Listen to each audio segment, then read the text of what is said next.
دیکھیں نعت پڑھنا اتنا کمال نہیں ہے جتنا نعت سننا کمال ہے. چونکہ نعت صحابہ نے پڑھی، یہ صحابہ کی سنت، سماعت مصطفیٰ نے کری، یہ مصطفیٰ کی سنت. تو نعت سننا زیادہ بڑا کام ہے، اور پھر اس انداز میں نعت پڑھنا جیسی سیدی سرکار اعلیٰ حضرت پڑھتے ہیں، سبحان اللہ، کمال کرتے ہیں.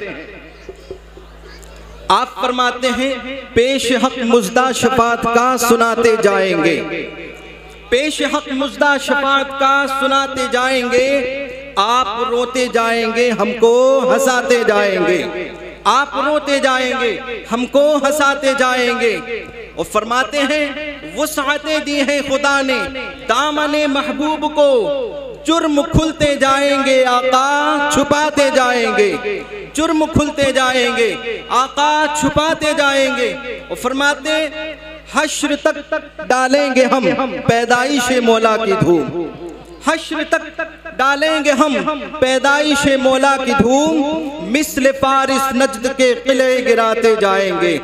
آخر میں کمال کرتے ہیں، آپ فرماتے ہیں خاک ہو جائیں عدو چل کر مگر ہم تو رضا، خاک ہو جائیں عدو چل کر مگر ہم تو رضا، دم میں جب تک دم ہے ذکر ان کا سناتے جائیں گے، دم میں جب تک دم ہے ذکر ان کا سناتے جائیں گے. دیکھیں حضرات، بریلی والوں کی نعت خوانی ہے.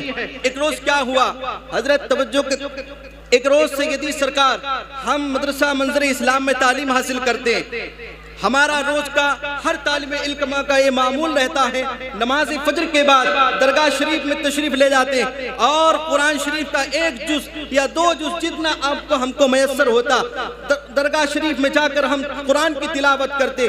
ایک روز کیا ہوا، سیدی سرکار پیر و مرشد حضور اختر رضا خان علیہ رحمت و رضوان کے مقدسہ مزار مقدسہ کے پاس میں بیٹھ کر سورہ یاسین کی تلاوت کر رہا ہوں. اللہ اکبر، میں سورت کی تلاوت کر رہا ہوں. حضرت توجہ فرمائے، میں سورہ یاسین کی تلاوت کر رہا ہوں، زبان سے تلاوت کر رہا ہوں، ذہن میں کچھ اور چل رہا ہے. ذہن میں کیا چل رہا ہے؟ مجھے نعت خوانی یاد آتی ہے. سیدی سرکار پیر و مرشد حضور اختر رضا خان فرماتے ہیں منور میری آنکھوں کو میرے شمشو دہا کر دے. کیا کہتے ہیں؟ منور میری آنکھوں کو میرے شمشو دہا کر دے، کموں کی دھوپ کو وہ سایہ زلف دتا کر دے. اتنا ہی نہیں، اب میں نے جب دیکھا سرکار مفتی اعظم ہند کیا فرماتے ہیں، میں نے توجہ کی، غور و فکر کی تو نظر آیا ادھر تاج الشریعہ یہ فرماتے ہیں منور میری آنکھوں کو میرے شمشو دہا کر دے، کموں کی دھوپ کو وہ سایہ زلف دتا کر دے. سرکار مفتی اعظم ہند فرماتے ہیں انہیں نہ دیکھا تو کس کام کی ہے یہ آنکھیں کہ دیکھنے کی ہے بہار ساری آنکھوں میں. سرکار مفتی اعظم ہند جب یہ فرماتے ہیں مجھے اعلیٰ حضرت کی یاد آتی ہے. اعلیٰ حضرت فرماتے ہیں جس طرف اٹھ گئی دم میں دم آ گیا، جس طرف اٹھ گئی دم میں دم آ گیا، اس نگاہ عنایت پہ لاکھوں سلام. اللہ اکبر. ابھی اور آگے بڑھیں، سرکار اعلیٰ حضرت اور فرماتے ہیں آنکھ عطا کیجئے اس میں ضیاء دیجئے، جلوہ قریب آ گیا تم پہ کروڑوں درود. اللہ اکبر. اور آگے بڑھتے ہیں، سیدی سرکار اعلیٰ حضرت کے بڑے بھائی علامہ حسن رضا خان، ان کے پوتے حضور تحسین ملت. اب جب میری نظر ان پہ گئی تو آپ فرماتے ہیں روزہ سرکار کا دیدار ایک بار ہو جائے، سبحان اللہ، روزہ سرکار کا دیدار ایک بار ہو جائے، پھر اس کے بعد چاہے یہ آنکھیں بیکار ہو جائیں. بڑی اچھی تمنا لیے بیٹھے ہوئے ہیں حضرات محترم. روایت میں آتا ہے آپ حضرات سنیں، ایک مرتبہ سبحان اللہ بولنے سے 10 نیکیاں ملتی ہیں، 10 گناہ مٹا دیے جاتے ہیں، 10 درجات بلند کر دیے جاتے ہیں. حضرات محترم، آپ کو جو بات اچھی لگے سبحان اللہ الحمدللہ بولتے رہیں، آپ کے درجات بلند ہوتے رہیں گے، نیکیاں بلند بڑھتی رہیں گی. اللہ اکبر. جب سبحان اللہ الحمدللہ کی صدائیں کریں گے، لفظ سبحان اللہ بلا شبہ کلام مقدسہ کا لفظ ہے. جب آپ قرآن کی روشنی میں، حدیث میں آتا ہے 10 نیکیاں ملیں گی، لیکن قرآن کہتا ہے جو مجھے قرآن کا ایک حرف ادا کرے گا اس کو ہر حرف کے بدلے 10 نیکیاں ملیں گی. اور لفظ سبحان اللہ بلا شبہ کلام مقدسہ کا لفظ ہے. تو اندازہ لگائیں جب بار بار آپ سبحان اللہ الحمدللہ کہیں گے تو ایک قرآن کی روشنی میں سمجھے لفظ سبحان اللہ میں 9 حروف ہیں. جب آپ سبحان اللہ کہیں گے تو گویا 90 نیکیوں کے مستحق ہوں گے. جب بار بار سبحان اللہ کہیں گے تو آپ کی نیکیوں کا اندازہ نہیں لگا جا سکتا. گویا جب بار بار سبحان اللہ کہیں گے ادھر سے 90 نے کیا وہاں سے 90 نے کیا. گویا پورا مجمع جب سبحان اللہ الحمدللہ کی صدائیں بلند کرے گا تو گویا ان کی نیکیوں کا ایک انبار لگ جائے گا, نیکیوں کا ایک ڈھیر لگ جائے گا. گویا یوں کہہ لیجئے نیکیوں کی ایک چٹان اٹھے گی یہی سے جو آسمان کو چھو لے گی. جب آسمان کو چھوئے گی تو آسمان حرکت کرے گا, آسمان پر رقت و تاری کا سبب جاری ہوگا. رب کعبہ ارشاد فرمائے گا اے فرشتوں بتاؤ آخر کے آسمان حرکت کیوں کر رہا ہے, آسمان پر رقت و تاری کا سبب کیا ہے, آسمان پر رقت و تاری کا سبب کیا ہے. رب کعبہ سے فرشتے عرض کریں گے اے مالک هو العالم الغیب والشہادہ کی حیثیت تو رکھتا ہے, ان اللہ علی کل شیء قدیر کی حیثیت تو رکھتا ہے. اے مالک غیب داں تو ہے, ہم سے کیا پوچھتا ہے. تو رب کعبہ فرماتا ہے ہاں ہاں میں جانتا ہوں لیکن تمہاری زبان حال سے سننا چاہتا ہوں. تو فرشتے عرض کریں گے اے مالک کہیں نہ کہیں روئے زمین پر تیرے محبوب پاک کا ذکر پاک ہو رہا ہے.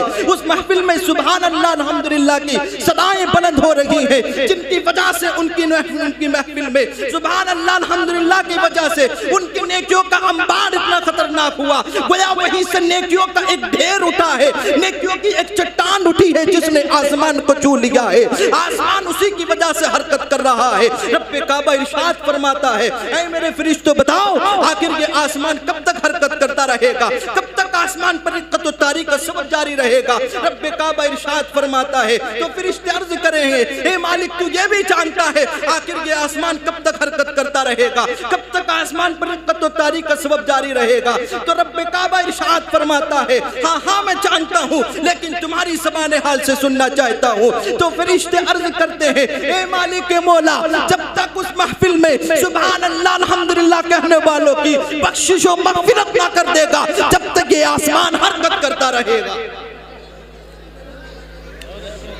رب کعبہ ارشاد فرماتا ہے اے میرے فرشتوں گواہ ہو جاؤ میں نے ان تمام کی بخشش کر دی. سمجھ رہے ہیں, بار بار سبحان اللہ بولتے رہے آپ کی بخشش ہوتی رہے گی, نیکیوں میں اضافہ ہوتا رہے گا. بس 3 اشعار آپ کے سامنے میں پڑھتا ہوں اسی کے ماتحت مچل کے بولیں سبحان اللہ.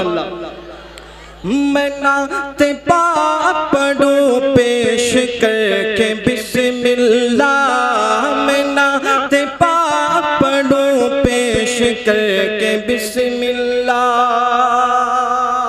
میں نعت پاک پڑھوں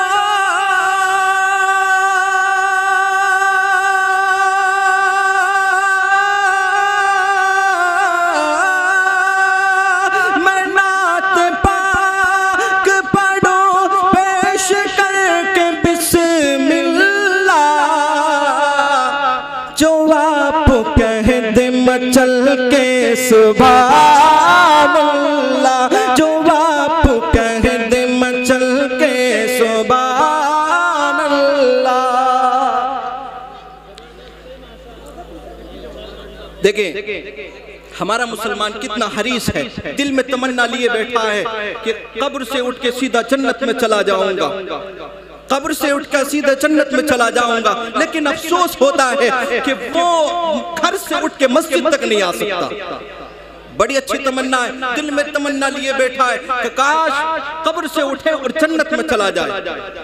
یار ہم ایک نعرہ لگاتے ہیں ہم رسول اللہ کے جنت رسول اللہ کی, اتنی آسان ہے جنت ایسے ہی مل جائے. نعرہ رسالت علماء اہل سنت مسلک اعلی حضرت مداحِ نبی حسن رضا نوشاہی, نعرہ تکبیر نعرہ رسالت. اتنی آسان نہیں ہے جنت.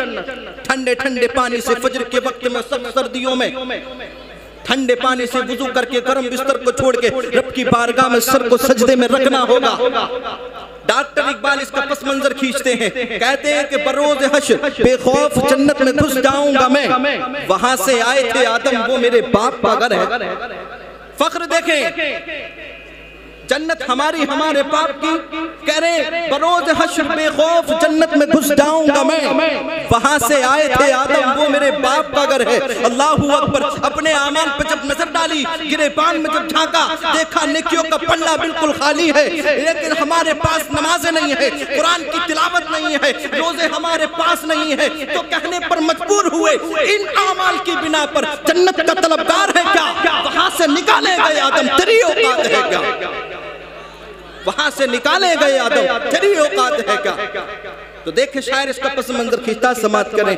میں نعت پاک پڑھوں پیش کر کے بسم اللہ، جو آپ کہہ دے مچل کے سبحان اللہ،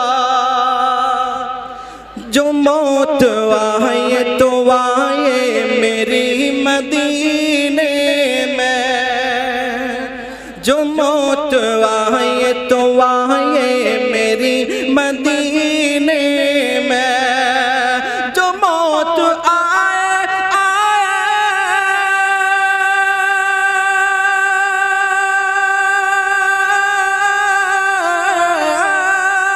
جو موت آئے میری مدینے میں، زباں پہ جاری ہو لا الہ الا اللہ، زباں پہ جاری ہو لا الہ الا اللہ۔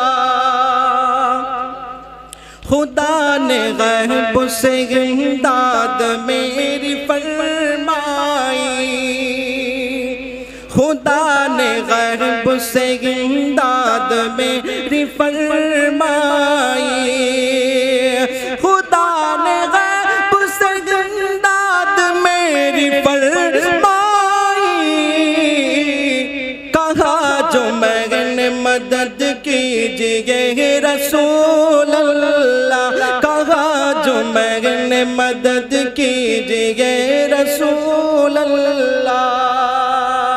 آخری شعر آپ کی سماعتوں کے والے سماعت کریں۔